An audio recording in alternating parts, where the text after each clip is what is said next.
Si, Samir, bonjour. Bonjour, c'est Marcine, bonjour. Je suis très content de te recevoir dans mon Millennial Podcast. C'est tout le plaisir est pour moi. C'est moi qui suis content de te voir déjà et puis d'échanger avec toi, c'est toujours un plaisir. Je me souviens t'avoir invité dans l'une de mes précédentes interviews.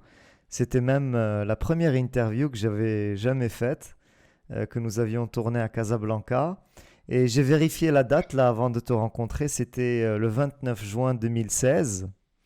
Ah, Donc je, c'était en 2016 déjà? Ouais. Ouais, tout à fait. Donc je mettrai un Hmm. lien pour les gens qui souhaitent peut-être la voir. Donc une interview, on avait plus échangé, c'était plus orienté vers le développement personnel, puisqu'on avait plus parlé de la capacité à gérer ses émotions, la capacité, quelles seraient les clés de succès pour une personne. Et donc c'était un peu plus orienté vers le mindset et vers le développement personnel. Et donc, j'ai souhaité te recevoir, t'accueillir dans ce podcast, donc Millennials,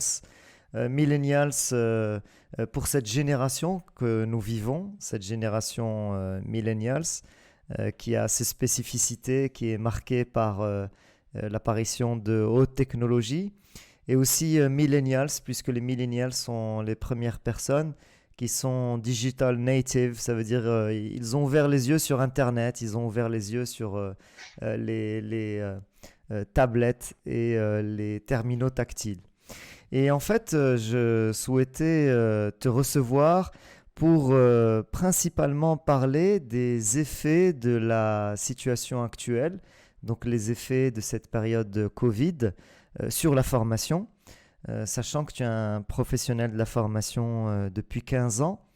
Et je voulais explorer avec toi les effets que ça a eu d'un côté sur les apprenants, d'un autre sur les formateurs, et quelles conséquences ça a sur l'apprentissage, le développement des compétences. Mais Ouais, avant, bah c'est. alors Oui, vas-y, je te. avant ça, si Ouais. Samir, si tu permets, avant qu'on aborde ce sujet, j'aimerais d'abord qu'on parle un petit peu de ton métier et j'aimerais que tu nous dises un peu comment tu abordes ton métier et qu'est-ce qu'il représente pour toi. Alors moi, mon métier, ça représente, c'est une passion, quoi. C'est ma passion. Mon métier, c'est accompagner les êtres humains vers un meilleur pour eux, quoi, tu vois. Donc, faciliter leur réussite, être un partenaire pour eux qui va les aider, qui va les orienter, qui va, encore une fois, les accompagner vers leur réussite professionnelle, mais pas que, parce que ça embrasse aussi toutes les sphères personnelles aussi. Donc, moi, mon métier, c'est très important pour moi. Je me vois pas faire autre chose. Tu sais, je fais de la formation, je fais aussi du coaching. C'est un peu différent, mais la finalité, c'est toujours pareil, c'est aider les autres. Et ça, pour moi, être utile, me sentir utile, c'est fondamental, quoi. Ça donne du sens à mon existence, à ma vie, et sans ça, ça serait compliqué, quoi. Tu peux nous dire un petit peu dans quel état d'esprit tu es quand tu vas aborder une formation? Est-ce que tu as, est-ce que je sais pas, tu as des repères particuliers? Est-ce que tu as des postures particulières que tu vas aller chercher? Est-ce que tu peux nous en parler un peu plus? Ouais, alors quand j'aborde une formation, j'ai tout de suite comme priorité d'en savoir un maximum sur les participants avant la formation Mhm, et même en savoir un maximum aussi sur leur environnement, donc sur par exemple leur manager direct. mhm. Je questionne beaucoup, tu sais, lorsque le commanditaire me contacte pour mettre en place une formation, j'essaie de le rencontrer, ou si c'est que par téléphone ou en visio, mais j'essaie d'avoir un maximum d'informations sur qu'est-ce qui le pousse à mettre en place cette formation. En fait, c'était quoi, tu vois, quelle est la douleur en entreprise qu'on veut soulager, quel est le step qu'on veut passer, quelles difficultés ils rencontrent, quelles sont leurs intentions premières, quoi. En fait, je suis très, très curieux. Donc, si tu veux, pour répondre à ta question, la priorité pour moi avant de commencer une formation, c'est d'en savoir un maximum. Ici en France, Mhm. en B2B, enfin lorsque je fais des formations auprès des entreprises, on a cette habitude de faire une journée d'immersion. Mhm. Donc, soit on l'a fait physiquement, c'est-à-dire on se déplace vraiment sur place et on essaie de rencontrer tous les acteurs.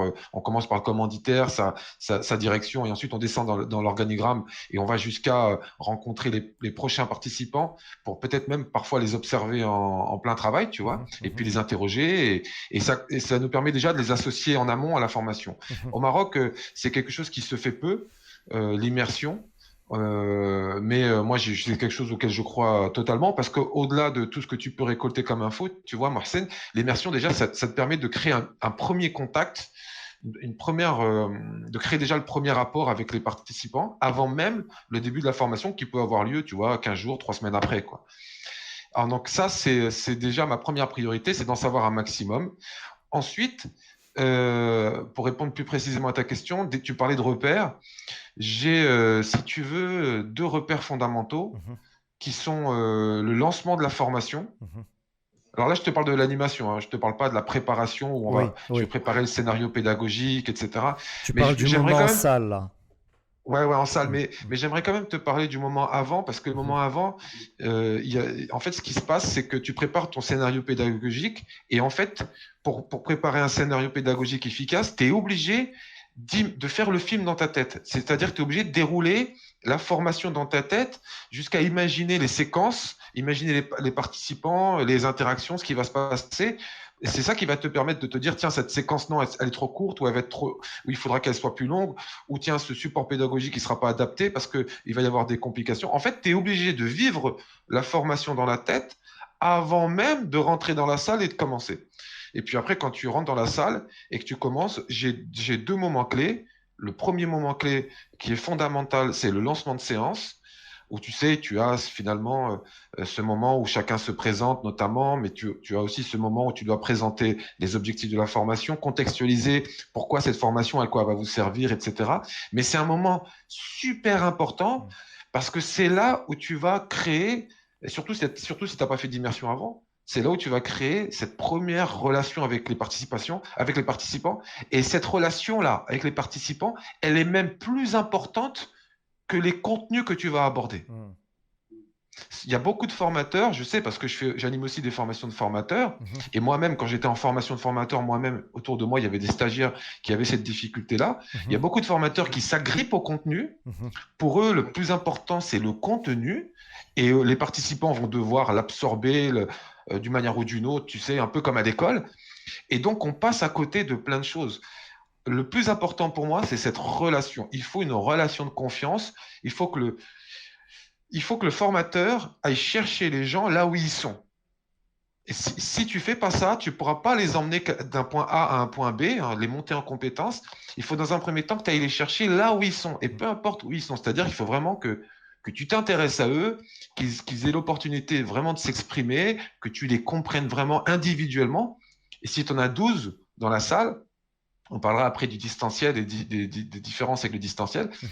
Eh ben c'est vraiment une phase importante qu'il faut pas négliger. Moi, j'y passe vraiment du temps et j'y mets de la qualité. J'écoute beaucoup, je prends des notes, je questionne. Et parfois, quand je questionne lors du tour de table, parfois j'utilise mes techniques de coach pour commencer à amorcer, même individuellement, un début de coaching avec des bonnes questions qui leur permet de se poser à eux-mêmes déjà des bonnes questions. Tu vois. Donc ça, pour moi, c'est le premier moment le plus important. Alors, si Samir, la mise en relation du formateur avec les participants, mais aussi c'est le moment d'une mise en relation des participants entre eux.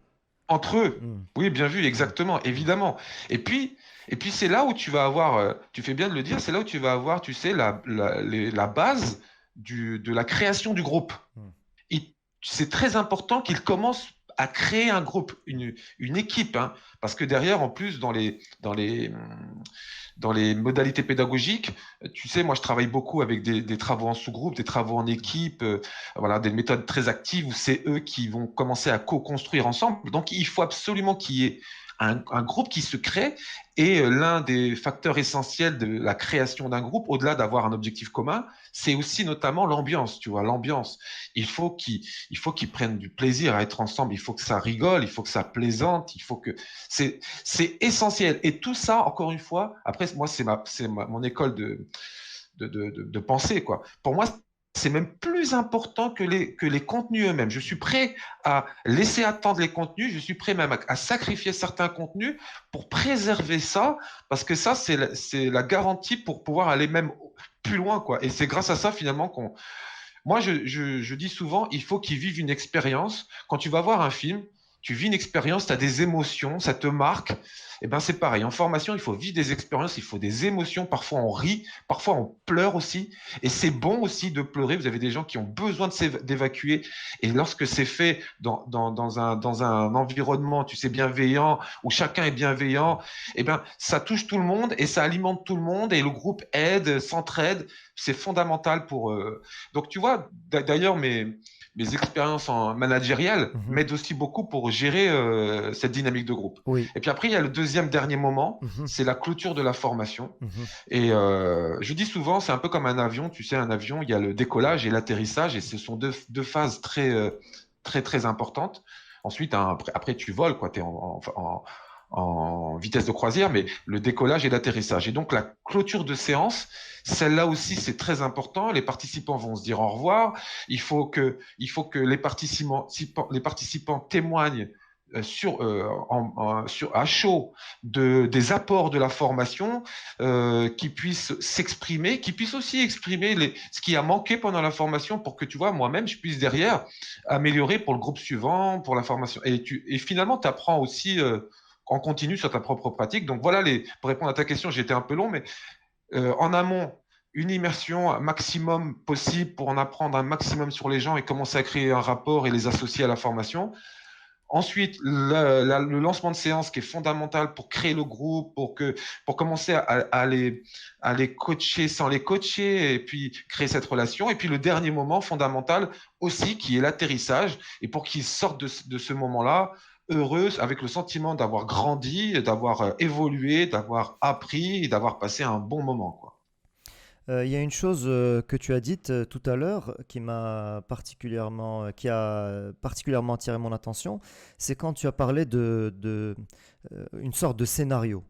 Ça veut dire qu'avant de rentrer en salle de formation, tu visualises cette journée comme un cinéaste ferait avec un scénario, une sorte de mise en scène. Et moi, j'y crois beaucoup. Moi, je pense aussi qu'une formation, d'ailleurs, je veux bien prendre ton avis dessus, c'est aussi quelque chose qui doit être bien rythmé.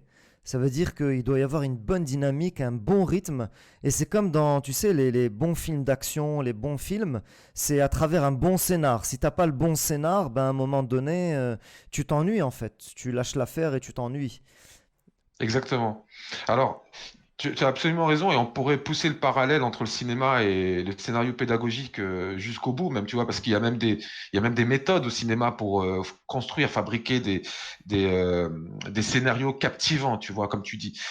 Et c'est vrai, totalement vrai, en tout cas. Pour moi, j'y crois fondamentalement. Donc, il faut en effet que ça soit rythmé. Il faut que ça soit diversifié. Tu vois, les modalités pédagogiques, elles doivent être diversifiées. Le rythme doit aussi être diversifié. Donc, ça veut dire qu'il y a des rythmes qui vont s'accélérer. Puis après, on se repose. Et puis après, on accélère à nouveau, ainsi de suite. Et puis, il faut tenir compte des pauses. Tu sais qu'on a une pause le matin, généralement 10-15 minutes. Et puis, on a une pause après-midi. Donc, il faut tenir compte de ça et puis le retour de déjeuner. Alors, il y a plein de techniques. Pour réveiller les réveils pédagogiques. En fait, il y a vraiment un arsenal Mm. très large dans lequel tu peux puiser pour fabriquer ton scénario. Mais moi, ce que je fais concrètement, hein, ce que je fais, c'est que je construis un tableau tout simple. Au Mhm. bout d'un moment, je construis un tableau tout simple Mhm. où je vais timer et je time Mm. exactement ce qu'on va faire. Pourquoi on le fait et qu'est-ce qu'on va voir, le contenu qu'on va aborder, tu sais, de 9h à 9h30, de 9h30 à 10h. D'ailleurs, un petit conseil pour ceux qui font de la formation et qui peut-être démarrent dans ce métier-là. Moi, j'ai commis l'erreur au début, je me souviendrai toujours, au début, je voulais faire, tu sais, les scénarios les plus sophistiqués qui soient. Ok. Et du coup, dans le timing, des fois, je faisais des choses du genre, alors de 9h10 jusqu'à 9h20, on verra ça comme ça. Mais en fait, c'est pas possible. Mm. Il faut élargir les séquences. Mm. Tu dois élargir les séquences, déjà, parce qu'il peut y avoir des imprévus, il peut se passer plein de choses, donc tu as besoin de souplesse, déjà. Mais je pense de plus en plus, après 15 ans d'expérience, tu vois, que les formations les plus abouties, ce sont des formations dans lesquelles les séquences sont les plus larges. tu vois. Donc, il faut que tu réussisses à rythmer, à varier, tout en essayant de créer des séquences les plus larges possibles. Des séquences de 10 minutes ou de 15 minutes, en fait, ça n'a pas de sens parce que il se passe tellement de choses que tu vas déborder et tu cours après le temps toute la journée. Donc, il vaut mieux, en fait, finalement, tu vois, moi, maintenant, je fais des séquences de 30 minutes, je fais des séquences jusqu'à 40 minutes. Mais ce qui compte, c'est que la modalité pédagogique utilisée à l'intérieur de la séquence, c'est une modalité pédagogique active qui pousse jusqu'à même presque obligé finalement, qui oblige les participants à être acteurs, totalement acteurs, et là, ils ne voient pas le temps passer, tu vois. Mais ces séquences trop, tu vois, trop courtes, c'est une utopie, c'est un excès de zèle quand tu prépares ton scénario. C'est une limite pour l'animation.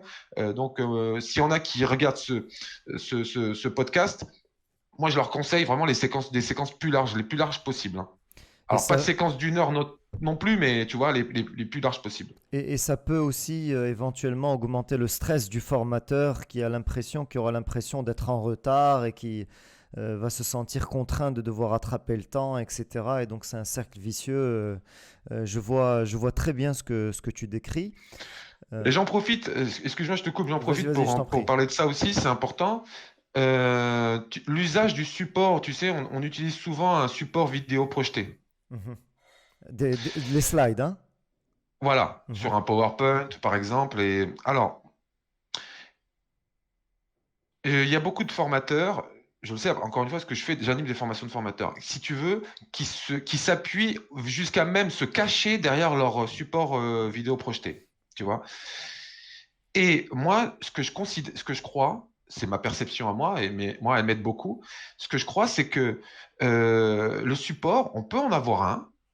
Ça peut être intéressant, notamment pour plein de choses, pour des visuels, pour plein de choses. Mais moi, je l'utilise vraiment avec parcimonie. C'est-à-dire que tout au long de la formation, il est pas projeté constamment. Mhm. Je vais l'utiliser sur certaines séquences. Mhm. Et tu sais, des fois, je me rends compte qu'en fait, euh, parfois, je suis même en train de faire comment on appelle ça là? Tu sais, un- comment on appelle ça?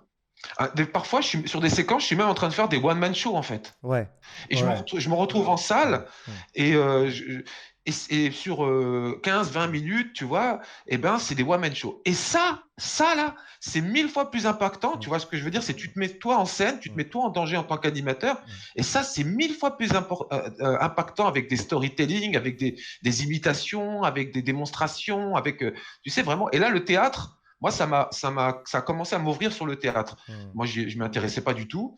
Mhm. Mais le théâtre, là, est très utile parce que tu mets en scène des choses et les gens, il y a une interaction comme dans une salle de spectacle avec ton public, etc.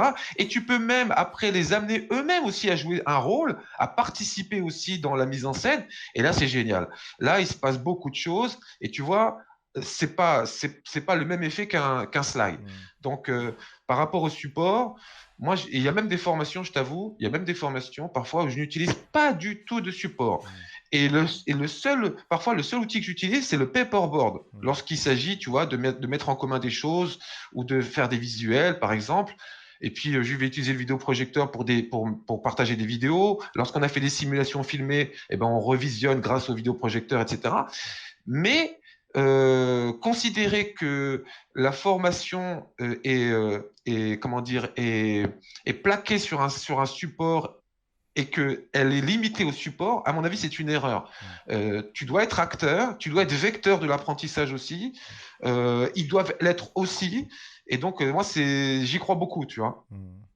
Yes.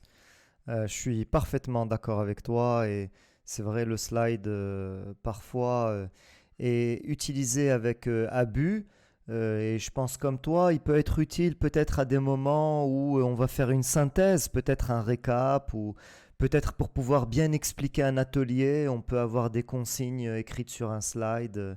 Mais c'est vrai que quand il y en a beaucoup, ça casse effectivement la qualité de l'animation. Alors, c'est marrant quand tu as parlé de théâtre. J'ai connu il y a quelque temps, il y a 2 ou 3 ans, un formateur qui est bon, qui est maintenant, c'est un formateur senior, hein. Il est aujourd'hui manager de formateurs, il est même directeur.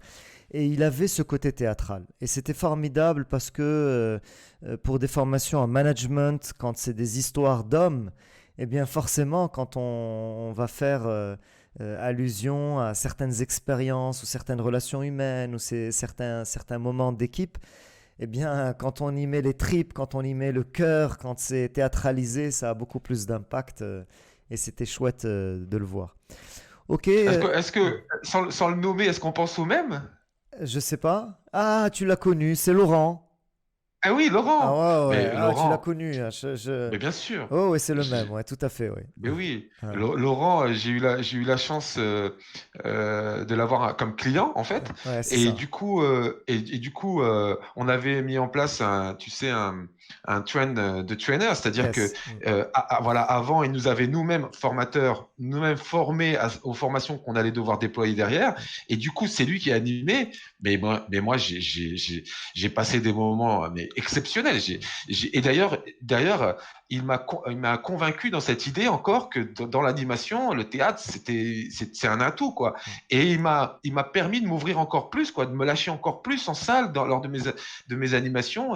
Et en plus, tu prends ton pied, hein, tu t'amuses, quoi, tu prends du Tout à fait. plaisir, hein. Donc, Mm. Tout à ah oui, fait. Laurent, c'est exceptionnel. Donc, Mm. s'il nous entend, Laurent, Mm. chapeau, Je crois Laurent. qu'il se reconnaîtra et je lui ferai un petit Ouais, ouais, coucou. ouais. Comme ça, on montrera qu'on l'a évoqué, qu'on l'a cité. Et donc, Ah ouais. si on faisait, tu vois, si on faisait une petite synthèse ce moment-là de discussion, et si tu devais recruter un formateur, Ouais. quelles seraient les deux, trois compétences clés sur quoi tu insisterais pour pouvoir choisir ton formateur? Si tu avais deux ou Alors, trois, tu vois, compétences clés que tu pourrais pas ouais. laisser passer. Alors, pour moi, il y a.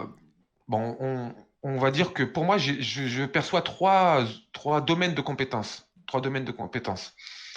Déjà, je vais vérifier. Alors peut-être que tu vois, je vais le mettre en situation lors du recrutement, hein, mais lors d'un assessment par exemple. Mais je vais essayer de checker, de vérifier. Est-ce qu'il sait préparer une séance de formation? Mhm. Donc, est-ce qu'il sait définir un objectif pédagogique? Est-ce qu'il sait créer un scénario pédagogique en choisissant des modalités, etc.? Est-ce qu'il sait fabriquer ça sur papier déjà? Ça, c'est la première compétence à mon avis. Mhm.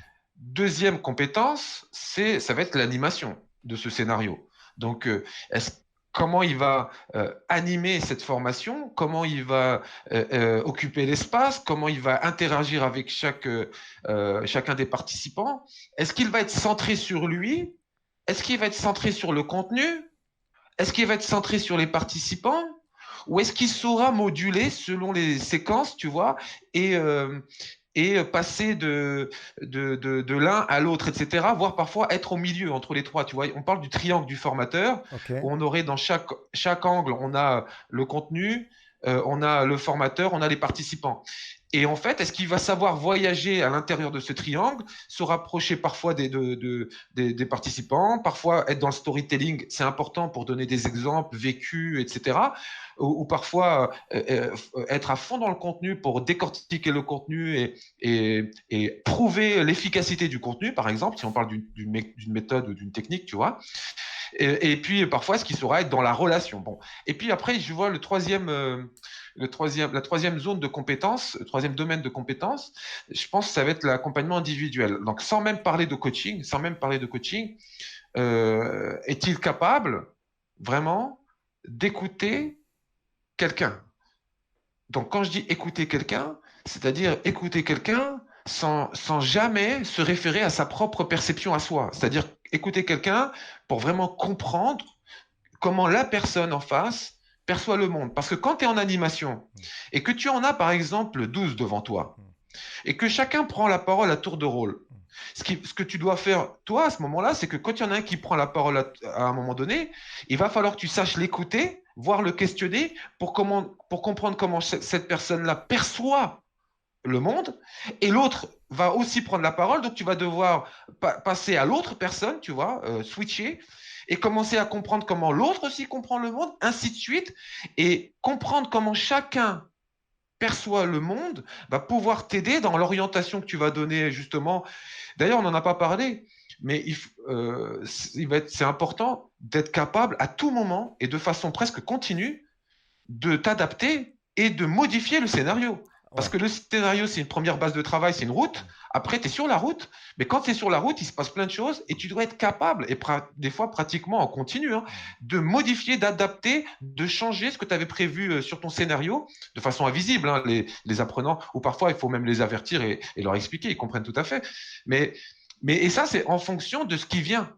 Tu vois, en fonction des. Si par exemple, je perçois qu'il y en a un qui a une croyance particulière et que tant qu'il a cette croyance particulière, et ben, ça l'empêche d'accéder au contenu, je suis obligé de mettre en place une séquence exprès pour l'aider à modifier sa croyance limitante pour commencer à en faire une croyance aidante.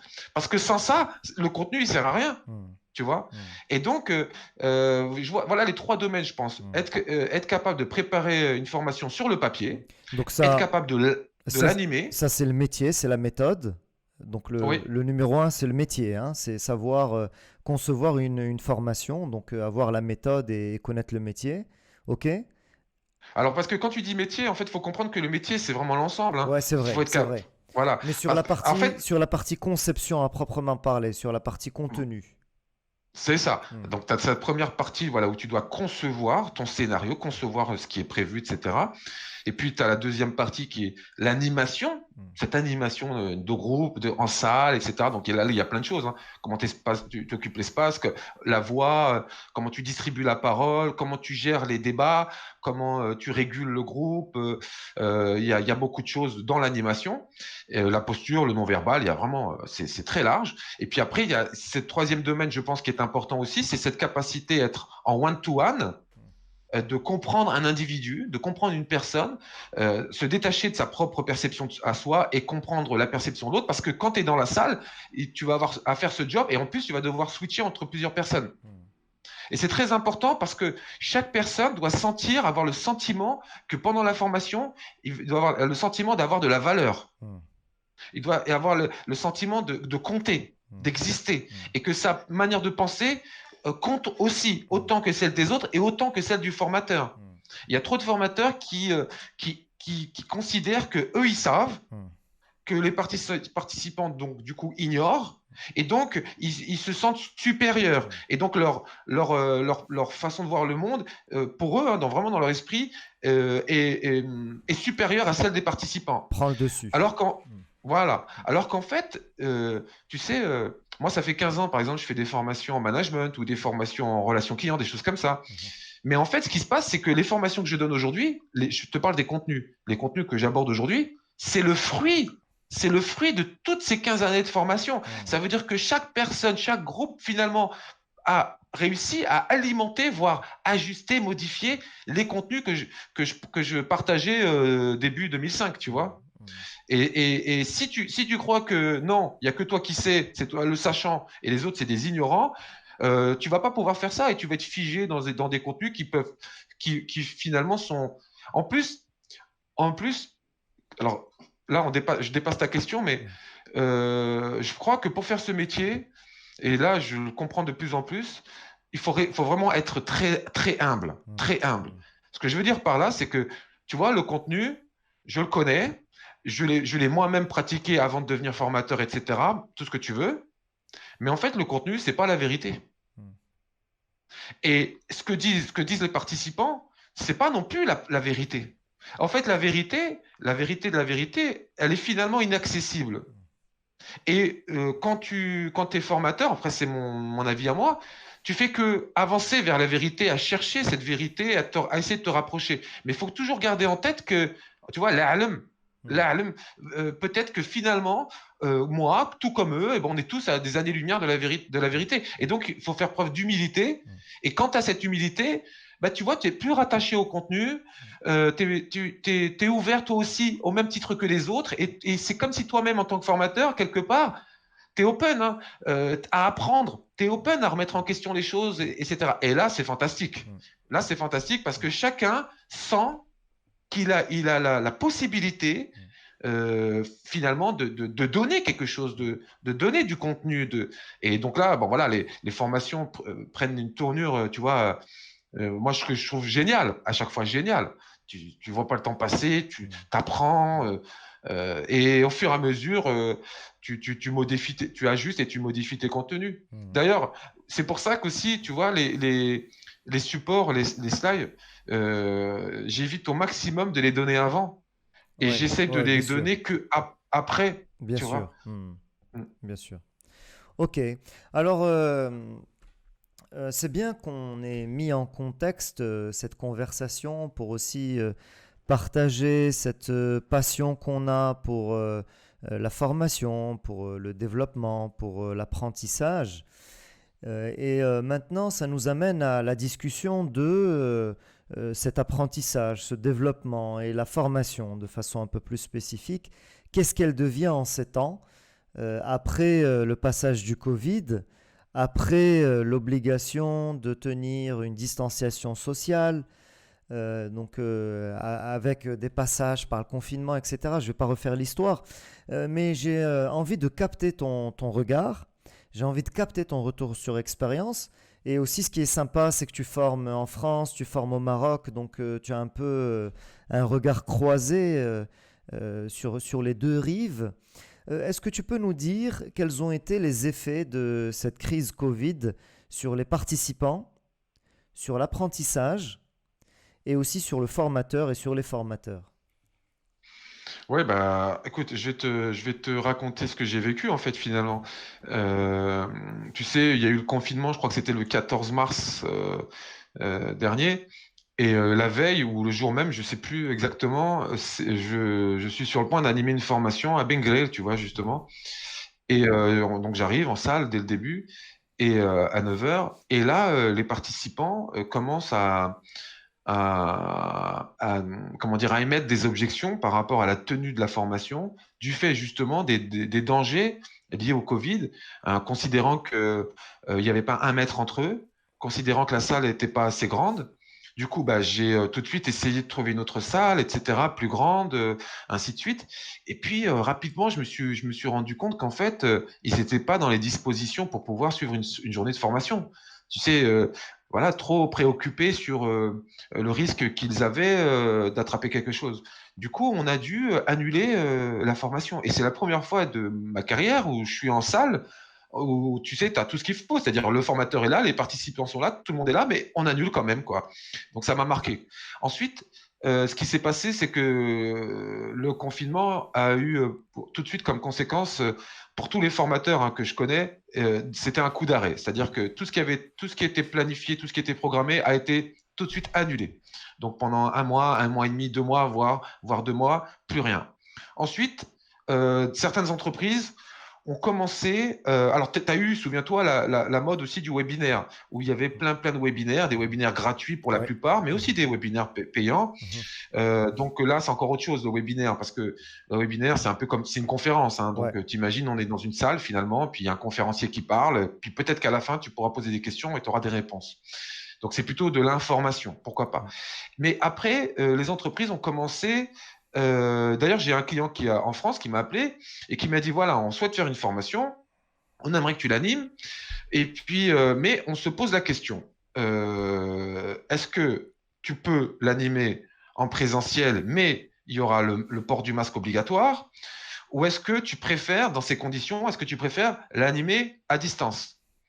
Donc moi, mon premier réflexe, ça a été de lui dire, écoute, moi, j'ai besoin de voir les gens, j'ai besoin de voir les micro-expressions, le visage, etc. Et pour moi, dans une formation, c'est important que les gens puissent se voir. Et en plus, je travaille avec des travaux en sous-groupe, des travaux en équipe, donc parfois ils se mettent les uns à côté des autres. Donc dans de telles conditions, je préfère le faire à distance. Mhm. Je préfère le faire à distance que de le faire en face à face. Mhm. Ok, donc on a planifié les formations à distance. D'ailleurs, ces formations, on les a planifiées, puis replanifiées à nouveau, et j'ai bientôt terminé de les animer là.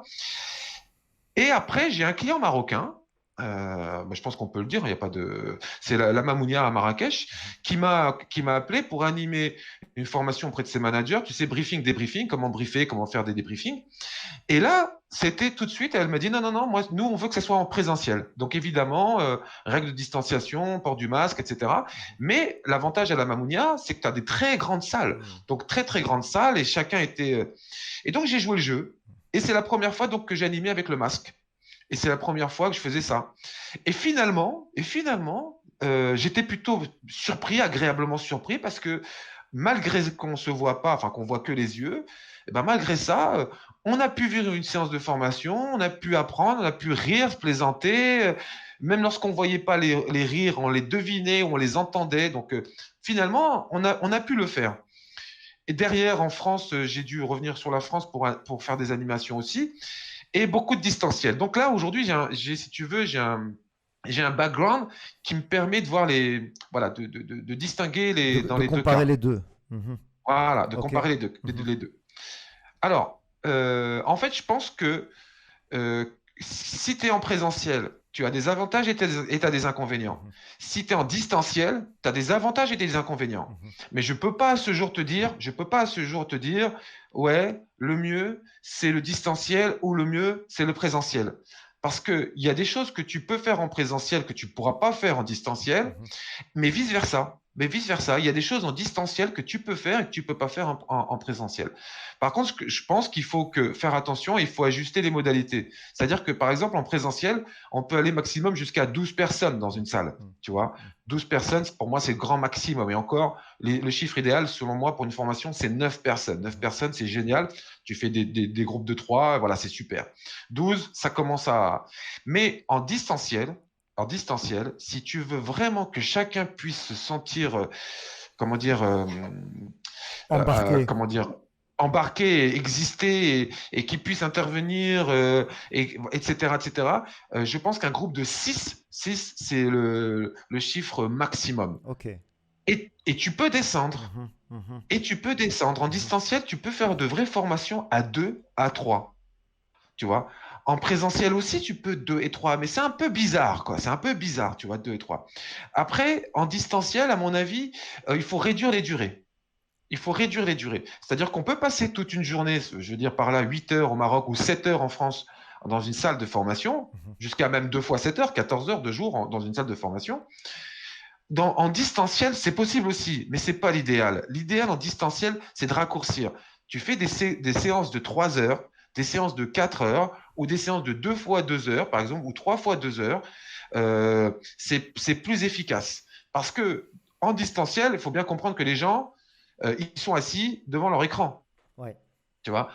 Et donc, rester connecté à un écran plusieurs heures tout au long de la journée, je veux dire, quand t'apprends le matin que tu vas passer toute la journée devant un écran avec une cam, etc. Bon. Ensuite, bien sûr, t'as des complications au distanciel que tu n'as pas au présentiel. En distanciel, moi, j'en ai parfois qui ont leur caméra qui marche pas Mhm. et parfois j'ai le micro qui marche pas. Mhm. Tu vois. J'en ai eu une, par exemple, hier, c'est son micro qui fonctionnait pas. À chaque fois qu'elle voulait parler, il fallait qu'elle reboot, qu'elle quitte la salle, qu'elle revienne. Et là, le micro fonctionnait pendant 5 minutes, tu vois. Donc ça, c'est vraiment frustrant. Mhm. C'est un peu comme, tu sais, comme sur les vidéos sur Internet. Le plus important, c'est le son, même si on voit pas la personne. Le plus important, c'est le son. Ensuite, il y a un truc en France qui est très différent par rapport au Maroc. C'est qu'en France, on est très avancé dans ce qu'on appelle aujourd'hui le home working, tu sais, Mhm. le travail à la maison. Mhm. Et ça existe aussi au Maroc, hein, ça Ouais, existe ouais. aussi au Maroc, mais c'est beaucoup moins développé qu'en France. Et le confinement a accéléré ça en France. Aujourd'hui, les gens, lorsque je suis en distanciel avec eux, ils sont pratiquement tous, pour la plupart, ils sont chez eux. Ils sont chez eux avec leur PC, leur caméra, etc. Donc, et là, c'est intéressant. Là, c'est confortable pour eux, tu vois. Ils ont un besoin de faire un truc, ils ont une urgence. Oui, excuse-moi, Samir, je reviens tout de suite. Il faut que j'aille ouvrir la porte, tu vois. Hop, il part, il revient. Et c'est pas grave, ça le fait, ça le passe, tu vois. Au Maroc, il y a moins de home working. Ça veut dire que lorsqu'on est en distanciel, soit on est sur des formations, tu sais, en fin de journée, c'est-à-dire que les gens ont fini de travailler et ils sont en formation pour eux, quoi, alors à Ah, titre personnel, pour leur compte, pour d'accord. leur compte, Ouais, ok. voilà. Mhm. Ou alors ils sont en formation dans la journée, mais ça veut dire qu'ils sont au bureau. Tu sais, ils sont au bureau. Et au bureau, bah, s'il y a le port du masque obligatoire, ils ont le masque alors qu'on est en distanciel, c'est dommage. Voilà. Donc après, il y a un truc important qu'il faut absolument que je te dise sur le distanciel, Mhm. c'est que le distanciel, si tu veux réussir un distanciel, donc tu es d'accord, il faut que les gens participent. Il ne Ouais, faut bien pas qu'ils soient sûr. là, sinon Ouais, ouais. ils vont s'endormir dans Ouais, leur c'est écran. clair. Mhm. Et ben alors là, ça veut dire que vraiment tout ce qu'on a dit depuis tout à l'heure sur, tu sais, lâcher le support, Mm. donner la parole aux gens, alors là, c'est fondamental. Parce que si C'est c'est, encore plus vrai là, c'est ça? ah ouais, c'est encore plus vrai. Parce Mm. que si c'est juste, tu partages ton doc et que tu lis ton doc, bah c'est une webconférence, tu vois, Mm. c'est un webinaire. Bah, c'est pas une formation. Mm. Et là, ils vont s'ennuyer et ils vont regarder leur montre. Oh là là, il reste encore 1 heure, etc. Non, non. Et moi, les retours que j'ai, et je suis content, je suis très content parce que j'ai eu des super retours Mm. là, ceux que j'ai fait, les distanciels que j'ai fait dernièrement. Mhm. Mais c'est parce que justement, j'avais des petits groupes, j'avais des groupes de 5, des groupes de 6, et on a pu tout au long de la journée échanger, échanger, échanger. Et de temps en temps, j'allais sur le support pour cristalliser, pour tu sais, sur 1 minute, 2 minutes, 3 minutes, pour cristalliser, résumer ce qu'on s'était dit, etc. Et on avançait comme ça. Et alors là, c'est fantastique, parce que là, enfin, les gens, et d'ailleurs, c'est les retours que j'ai eus, hein, enfin, les gens, ils ont eu un espace d'expression, Mm. en fait, Ah tu ouais, vois. d'accord, ok. Le retour qu'ils te donnent, c'est ils ont senti avoir eu un moment d'expression. Ok. Hmm. Et Oui, parce que leur appréhension, oui, parce qu'au départ, leur appréhension, c'est justement, tu vois, de subir le speech du formateur. voilà, voilà. D'accord. Et donc là, en tant qu'animateur, Hmm. alors là, tu es obligé, tu vois. Alors, tu les as tous, tu sais comment c'est sur les différents Ouais, outils. ouais. Voilà, tu as différentes fenêtres. Et là, tu dois donner la parole à tout le monde, distribuer la parole. Des fois, il y a des débats. Tu sais, des fois, ce que je fais, j'improvise, hein. Des fois, quand il y a deux personnes qui ne sont pas d'accord, je fais, tu sais, un duel. Et je leur dis, allez, il y a un duel là. Il y a, par exemple, je ne sais pas, Jennifer contre Stéphanie. Alors, Jennifer, et je prends le téléphone, tu vois, je mets le minuteur, et j'ai, allez, Jennifer, tu as 1 minute pour convaincre tout le monde. C'est parti. Allez, maintenant c'est à toi, Stéphanie. Et après, la parole à tout le monde qui donne le point à Jennifer. Et ça, c'est un truc que j'ai piqué dans une émission de télé, tu vois, que j'ai vu, Sympa, que je regarde sympa. souvent, tu vois. Mais Et c'était. ça crée l'interaction qu'il faut et ça met le speed qu'il faut pour pouvoir rester engagé. Ouais, ouais, ouais, Super. ouais, ouais, ouais, ouais, ouais. Dis-moi, Samir, est-ce que tu as des taux de satisfaction similaires par rapport à ce que tu obtenais avant en salle ou tu as une différence? Qu'en est-il pour toi? Bonne question. Là, les derniers, j'ai pas encore eu les évals. Mais j'ai que des évals à chaud, tu vois, hein. Elles sont bonnes. Après, tu sais, tu as les évals t'as les évals écrites que tu peux vraiment analyser parce que tu as plein de questions différentes et tu peux analyser la différence. C'est compliqué à dire, hein. Ça, Ok.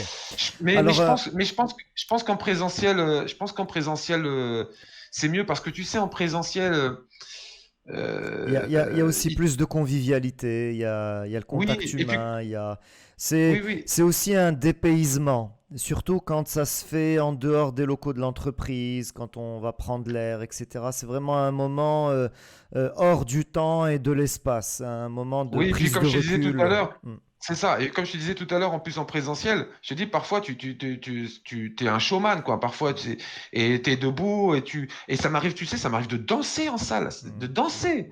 Tu sais, de danser, ça m'arrive de faire des imitations. Enfin, là aussi, mais là, je reste assis, tu vois. mm, Quoique rien ne m'empêche de me lever, finalement.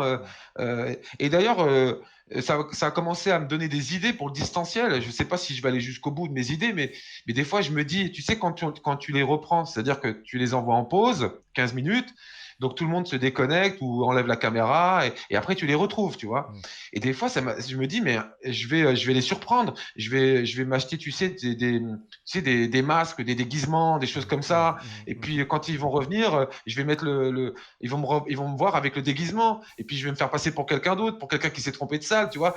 Et je me dis, je vais aller jusque là parce que tu peux le faire en fait. Et puis après, je dis, mais non, c'est moi, regardez.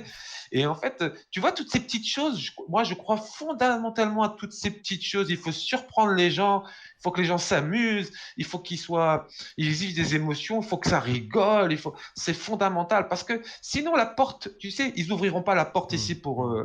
Mm. pour, euh, pour se nourrir de nouveaux apprentissages, quoi. Alors, tu sais, effectivement, chez Intelsia, on a eu beaucoup de doutes à passer vers la formation à distance, comme tout le monde, hein, tu l'as décrit. Beaucoup de formateurs se sont posé cette question. Et bon, à un moment, puisqu'au départ, on n'avait aucune idée sur la durée de cette crise. Tu sais, au départ, on avait tous espoir que ça allait se terminer peut-être au bout d'un mois et que tout allait reprendre normalement. Mais à un moment, tout le monde s'est rendu compte que la crise risquait de durer un moment. Et donc, eh bien, on est parti vers le distanciel. Et c'est vrai qu'on a été agréablement surpris des effets qu'on a eus. Et il y a un aspect très positif que nous avons vécu, c'est que nous avons eu la possibilité, pour la première fois, de rassembler des gens de différentes nationalités. Et il m'est arrivé dans une même séance de formation d'avoir des gens de Côte d'Ivoire, du Cameroun, du Maroc, de Madagascar, de Génial, Maurice, rassemblés en même temps dans une même séance. Et franchement, génial, c'était un bonheur parce que les c'est génial. référentiels sont différents, les cultures sont différentes, les préoccupations sont différentes. Et on était tous ensemble autour d'une même thématique, à aborder une même thématique. Et franchement, ça, c'était vraiment formidable. C'était l'une des belles surprises du distanciel.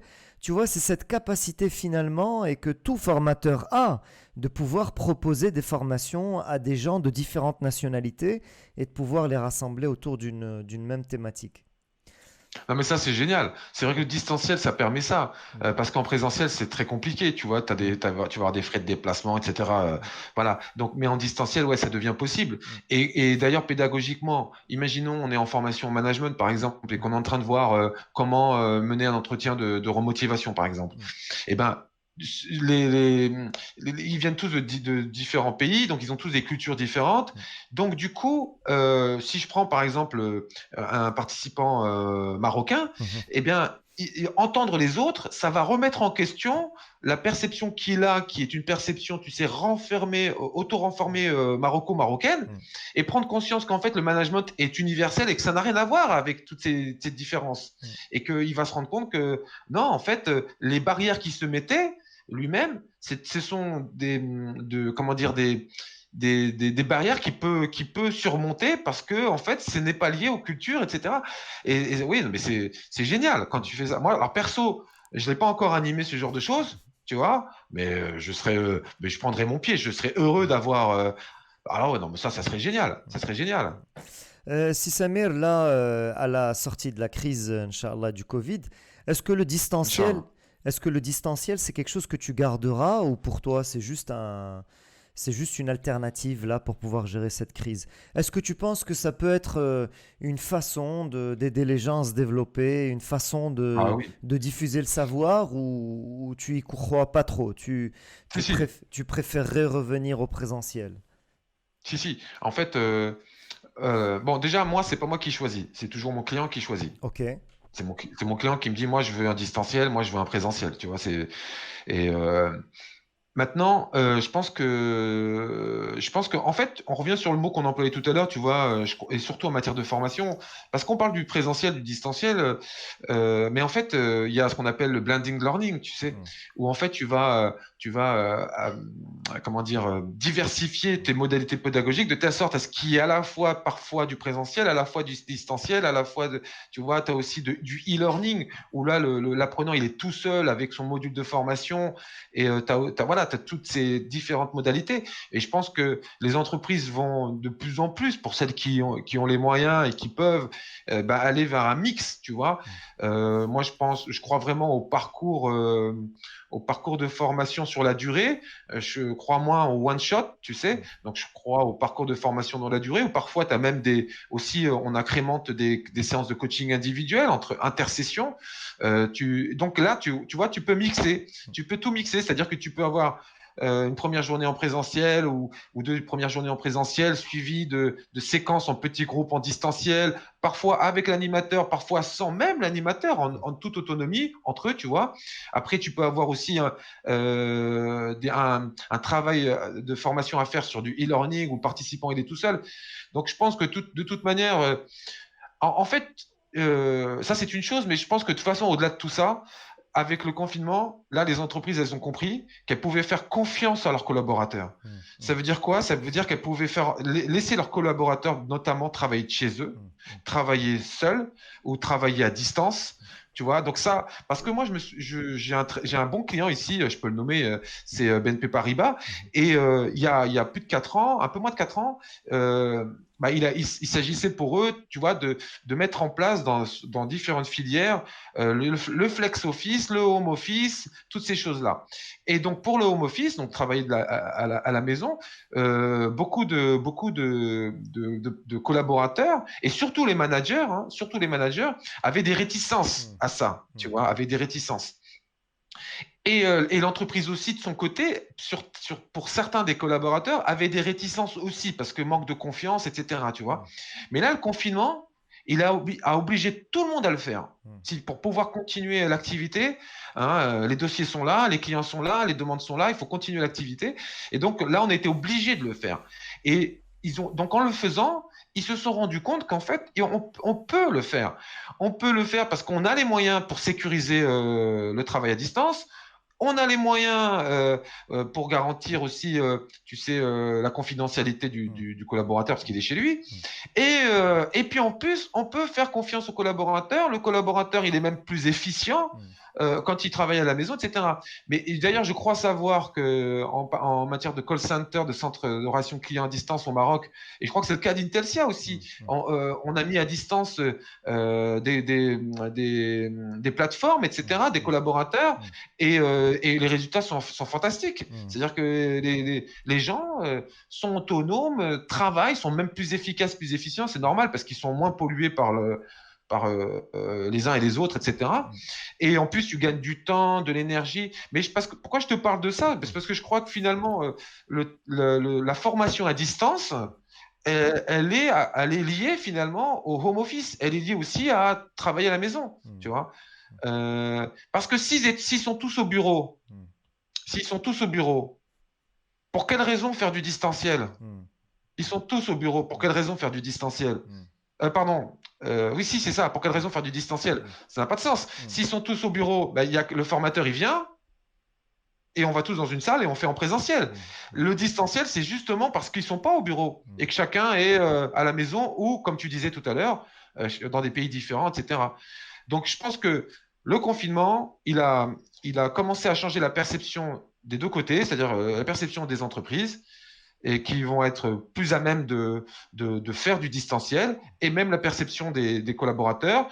Maintenant, l'enjeu, c'est aussi les animateurs. Moi, je pense à certains formateurs que je connais qui s'agrippent à leur contenu. J'espère qu'ils vont s'adapter et lors des distanciels et faire en sorte que les gens vont pouvoir avoir des espaces pour s'exprimer, etc. pendant le distanciel, parce que sinon, les gens vont s'endormir et ils vont plus vouloir de ce type de formation à distance et commencer à réclamer à nouveau des formations en présentiel, tu vois. Mais après, peut-être que, tu vois, l'idéal, s'il existe, il est dans un mix de tout, quoi. Ok, super, si Samir. Je te remercie pour ce tour d'horizon très intéressant, cette discussion très intéressante.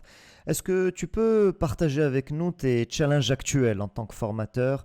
Est-ce que tu peux partager avec nous sur quoi tu te challenges actuellement, sur quoi tu prévois de te challenger dans les prochaines années? Alors, écoute, moi, mon premier challenge, c'est de livrer toutes les formations qui sont dans le pipe, tu vois, qui sont commandées, qui sont planifiées, tu vois, j'ai du distanciel sur les 3 prochaines semaines, j'ai un peu de présentiel au Maroc, après je reviens, et j'ai encore du distanciel jusqu'à la fin de l'année. Donc déjà, c'est un premier défi parce que voilà, ça demande plein de travail en amont, de préparation, on en parlait tout à l'heure. Ensuite, en parallèle, j'ai commencé à mettre en ligne des formations, tu sais, sur YouTube, etc., sur mon site internet. Mm. J'ai plein de projets, mais ça demande beaucoup de travail. Bah, tu sais bien, ça demande beaucoup de travail, tu sais, De de de production, développement. de, Mm. de développement et puis de production. Faut tourner, faut faire le montage vidéo, etc. Donc, c'est toujours des projets qui sont en parallèle et en attente des priorités, des formations que je dois animer, tu vois, tout au long de l'année. Donc, j'ai avancé un peu pendant le confinement, mais après, je t'avoue qu'à un moment donné, j'ai essayé surtout de profiter du confinement pour profiter de ma famille, Mm. tu vois. On était confinés et profiter de mon garçon parce que quand tu es en déplacement, tu voyages beaucoup et tu passes pas beaucoup de temps avec tes enfants. Et du coup, ils sont encore dans les cartons, c'est encore en attente, tu vois. Donc, Ok. pour l'instant, j'en suis là. On verra, Inch'Allah, 2021. Parce qu'il y a la Tunisie aussi, Mm. tu vois, j'ai des formations à Tunis. D'ailleurs, certaines sont passées en distanciel. Ok. Voilà, donc beaucoup de projets. Et quant à l'ambition, en plus que chaque formation soit réussie, c'est-à-dire que chaque groupe soit vraiment très satisfait, etc., ça te prend beaucoup d'énergie, d'influx nerveux. Des fois, tu sais que je suis passionné par le foot et j'adore le foot. Et des fois, ça me rappelle le sport, quoi, le foot, parce que t'as la fatigue physique avec les déplacements, mais même en distanciel, t'as l'influx nerveux. Mm. C'est-à-dire, t'as vu, j'ai pas bougé de ma place, Ouais. mais quand la formation se termine, il y a la tension qui descend, tu relâches tout et ça te prend beaucoup d'énergie en fait, finalement de l'influx nerveux quoi, parce qu'il faut être focus, hein, tu dois être focus euh, tout au long de la séance quoi. Super. Bien, écoute, on arrive à la dernière question, si ça m'aide. Je veux pas te garder trop longtemps. J'apprécie ta présence, mais je veux pas abuser ni de ta gentillesse ni de ton temps. Si tu Abuse, devais, abuse, abuse. si tu devais donner des recommandations à un formateur sur des sources pour pouvoir se développer, apprendre, ça peut être une référence de livre, ça peut être un livre inspirant, un film pardon inspirant. Est-ce que tu as des sources que tu peux partager avec les formateurs qui ont envie de perfectionner leur métier? Bah ouais, alors moi, en plus, perso, je m'inspire de tout, quoi, tu vois. Mhm. Vraiment, je suis le genre de personne je suis assis, je regarde les feuilles qui tombent des arbres et je cherche un apprentissage là-dedans, tu vois. Donc, Mhm. je m'inspire de tout. Il y a plein de choses.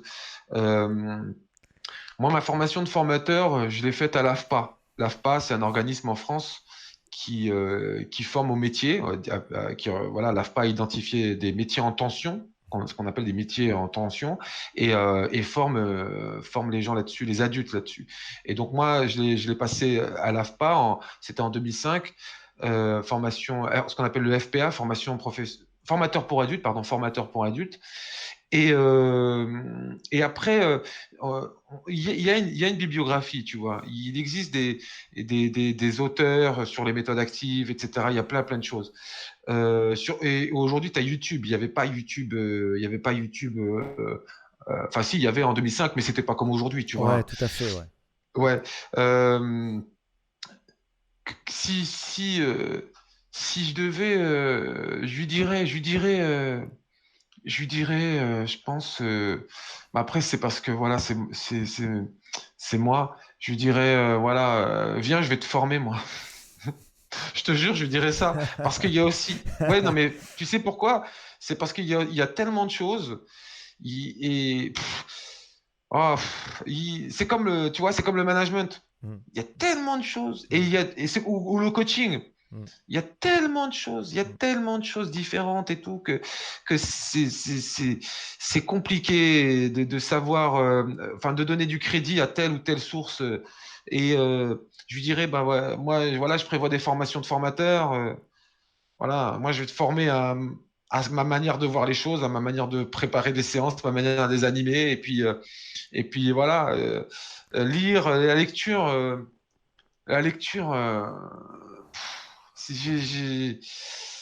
Je pense qu'il faut vivre les choses.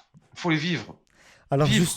justement, si Samuel, pour te contacter, où est-ce qu'on peut te contacter, à travers quel réseau ou par quel biais on peut Bah, te contacter? en fait, regarde, si tu tapes sur Google, si tu tapes Samir Khairi, Mhm, donc Samir mhm, Khairi, Kheiri, mhm. tu vas trouver mon LinkedIn, Ok. tu vas trouver mon YouTube, mon Facebook. Mon site internet, donc c'est formacoachinternational.com. Mhm. Tu trouveras. Celui qui cherche, il trouve. Je, je- C'est pas que je veux pas donner, c'est je- que je tu te mettrai, feras- je mettrai les tu liens, peux les mettre les liens. références en commentaire de la vidéo pour que si des Ouais, ouais, personnes ouais. le souhaitent, peuvent te contacter. Et puis, si certains ont des questions, moi, je suis très réactif par mail, Ok. tu vois. Voilà. Donc, je reçois un mail et sous 24 heures, je te réponds. Donc, mon adresse mail, c'est simple, c'est Mhm. samir.khairi@formacoach-du-6 international.com, tu vois. Ok. Donc, s'il y a quelqu'un qui veut avoir un contact direct, qui veut une question, mais sur LinkedIn aussi, tu peux envoyer un message, sur Facebook aussi, tu vois. Super. Si Samuel, merci beaucoup pour cet entretien. Merci à toi, c'est Marcin. Bonne continuation et à très bientôt. À très très bientôt, Inch'Allah.